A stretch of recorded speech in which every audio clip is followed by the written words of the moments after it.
We're back, Stouffville, with A.B. Funkhauser, and we're talking about her upcoming book. What is the name of the book? Hoyer, Lost and Found. That's Hoyer as in lawyer. Hoyer, Lost and Found, and it takes place in? A funeral home, a make-believe funeral home, family-run. It's over 80 years old at this point, and it takes place in the present. That is just incredibly exciting, and the idea that there is a rat who is a rat, and there is a multilingual lamp. Yes. She's the spirit guide. He relies on her to give him the clues or the cues that he needs to move on to the next plane. Can I ask this? I don't want to be a spoiler. I don't want you to reveal. So if you can't answer this question, that's fine. But does he know he's dead? Oh, yes, very, very much so. He calls himself a paranormal residue. He's very well educated, and with all that education comes a certain degree of hubris, so he must define himself. He is a paranormal residue bearing witness, actually, to the care and preparation of his own body. Yeah, that really bends him a bit. That is such an interesting twist to any kind of plot. I've not heard anything even similar. What do you think about what happened with 6 Feet Under, that incredible series? I eventually bought the box set, and I've binged watched it twice now. It's a love-hate thing with me. Being a funeral director, I get sensitive about how the business is treated, how the directors are treated. I loved the David character. I loved his brother. It killed me sometimes to see how tormented they were. You know, the one brother relied on alcohol at one point to get through. And what I wanted to see was a little bit more of the coping strategies that we use. We use humor, and I have to be clear, it's amongst ourselves and the people that we work with. We work with fire and police, coroners, pathologists, doctors, consular officials, visitors who come to town and pass away. We have to get them home. Airport staff, air carriers. And so amongst ourselves, we get to know each other, we go to one another's birthdays, if you will. There's this whole other side that 6 Feet Under didn't draw on, and I think they really missed that opportunity. If the show had stayed on longer, maybe they could have gone there. But as it was, I mean, I did enjoy the series very much, and I recommend it to anyone who hasn't seen it. Yes, and that's a wonderful critique and insight to bring to our listeners, that there is another side to the community of people who deal with death and dying.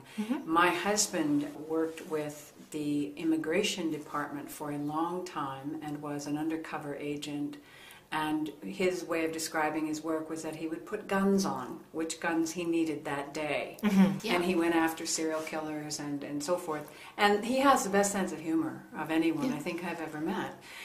That the exploration of death and dying, there's a release in it. There's something that then vitalizes, brings you to a faster, quicker pace of living, a thirst for living, knowing that the light goes out. Oh, yeah. The other thing, too, is that, you know, we have certain rules that we live by, things that help us in our work. And there are 2 key rules that I have to share. The first one came from my embalming instructor at Humber College. And what he said was, whatever your beliefs happen to be, whether you have religious beliefs or none whatsoever. He said, when you get into the preparation room, when you're caring for your deceased, always govern yourself as if they're standing right behind you watching. And that puts everything into perspective. These are people. These are the most vulnerable people on earth, and it is incumbent upon us to protect them, to care for them, and to preserve their dignity. So that's the first rule. The other rule is leave the work at the door. So when you finish at the end of the day, you walk out the door and you consciously say, that's it. And then you go home and you live your life. You go bowling, you make dinner, you watch TV, whatever it is that you do. Those 2 rules have served me very, very well. It certainly sounds like it. You sound like you have a very full life, and now you have this book at a publisher's. Yes. I must say, do you have an agent as well? Actually, no. Everything came about very, very quickly. I'm actually on my 4th manuscript right now, but my publisher, Solstice Publishing, they're out of Missouri, They found me through a Twitter pitch match, and anyone who is sitting on a manuscript, I'll tell you right now, hashtag PitMad runs 4 times a year. Go and Google it, and when a PitMat is up, you get an opportunity in 140 characters to pitch your story. And agents and publishers are looking, and if they like you, they'll hit a star, and then you're on your way. So Solstice found me, and my book is coming out as an ebook and a print book, and it's happening in April. So it's happening fast, yeah. Oh, that's so exciting. Have you planned launches? Oh my goodness, I haven't even thought about that yet. I'm really lucky with Solstice. They have a promotions department and great people that cue me on what to do. I set up in the last month a website, abfunkhauser.com, and on there I blog, I review other authors' work, and they review mine. And blog tours. This is something I had never heard of before, but a blog tour is set up, and so every day over a 30-day period, I appear on other people's blogs. And then from there, yes, I mean, a launch will be in the future, but oh gosh, I haven't even got to that point yet. But how exciting that is to be yeah. so full of activity.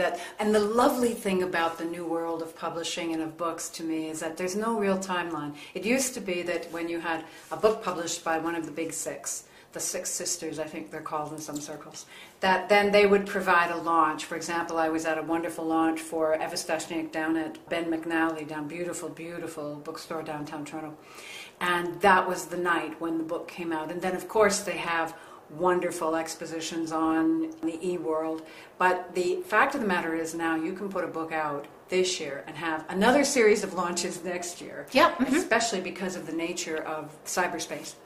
Oh yeah, no, absolutely. I mean, the opportunities for writers now are limitless. And again, with Solstice, I just find that I am reaching so many people and in a much quicker way because we're like a writer's collective. We help each other. And so if I'm featuring someone on my blog, I'm reaching more people for them, and then through their connections, and it just grows exponentially. That is exactly the kind of movement that we see that's possible, and the global aspect of cyberspace to me is incredibly compelling. The idea that people in India, people in England, people in New Zealand, Australia can read your work and do read your work. I have a friend who I didn't know was watching and paying attention who's come on Facebook, and there are fancy terms to go with all of this, and most of it just goes past my 60-plus year brain. But he showed up one day in my world, in my computer, saying, I like that piece of writing. And I thought, that is what thrills me.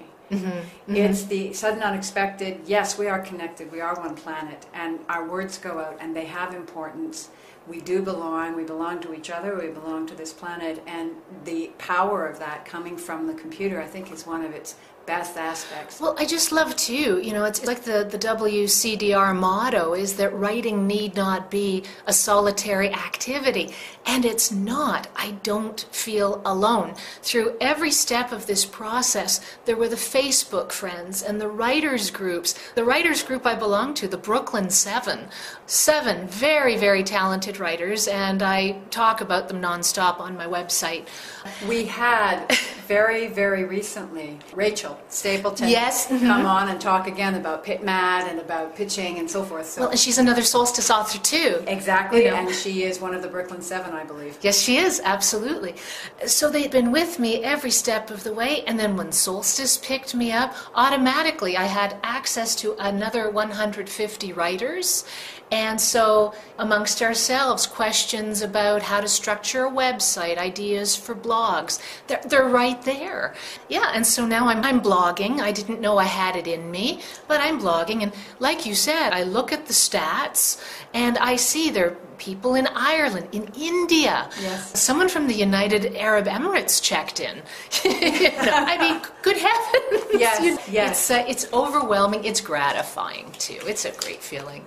Yeah, you look very happy, very, very excited. And what's next for you after this book? Well, now here's the thing. I was funny this way. I kept writing, and I'm actually on my 4th manuscript right now. My idea was that I wouldn't start pitching until I had a few manuscripts under my belt, because I was afraid, well, what if I did get picked up? What if I did get a contract and I was obliged to deliver something in 12 months and didn't have anything? I didn't want an empty cupboard, so I don't. What's next for me is to now go to the second. This is a series. So the second one is called Scooter Nation, and it actually takes place 2 years after Hoyer Lost and Found. And what you have is a completely different cast of characters. There are some overlap characters from the first book. The manager, Charlie Forsyth, is there. Enid is there. Enid in my first book is there, but disappears after the first chapter.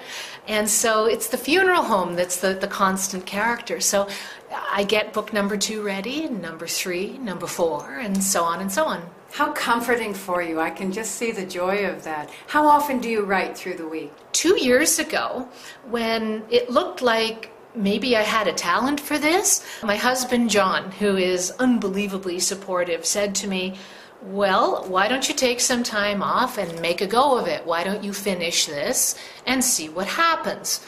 So I finished the first one and then just kept going and going and going. So I've been on hiatus. I actually haven't worked in a funeral home for 2 years now. Oh my gosh, I got excited. I forgot the question. The question is exactly that. How much do you write during the week? How much do I write during the week? Well, I've always been kind of structured in that way. It's my work ethic. I get up at 8 a.m., get the kids ready for school. I have 2 teenagers. Once they're out the door, I sit at my desk and I work from, you could say, 9 o'clock in the morning until 3 in the afternoon, Monday to Fridays. And sometimes I will work on the weekends, and work can include working on a manuscript, blogging, tweeting, but I write every day, 5 days, sometimes 6 days a week. The muse is strong. I'm governed by this belief that one day the muse will leave me. So I keep going while it's there. Do you have any advice for other writers? The advice is to follow your heart. Don't get bogged down in process or rules. If you have something to say, get it down. Once you've got something down, share. Show it to someone. And then if you're in this area, join the WCDR, find other writers, find a group, and also keep reading. Read other people's work. This is how you learn. And also too, I watch a lot of TV. Yeah, through TV, character arcs, what characters I like, why do I like them? Everything is learning. So keep your eyes and your ears open and just don't be afraid. Get it down and share it. Tell people what you're doing. That's terrific, A.B. Funkhauser. It's been such a pleasure and a joy to have you on the program. Do you have any closing comments for us? Anything you'd like to say to the listeners? To punch up your profile, to give us a taste of who you are from your heart, anything? Whatever you do, don't forget to laugh. It's okay to laugh. The laughter will see you through. And for many of us, it can shape up to be a very, very long life, so you've got to smile through it. By all means, look at the past, enjoy your nostalgia, but don't stay there too long. Now and forward, that's what it's about. Thank you so much for this wonderful, warm, cheerful interview about an important subject. Thank you for having me. All the best for your book. And that's it, Stouffville for today. 102.7 FM, Whistle Radio. Charlene Jones off the top. And remember, Stouffville, be good to each other.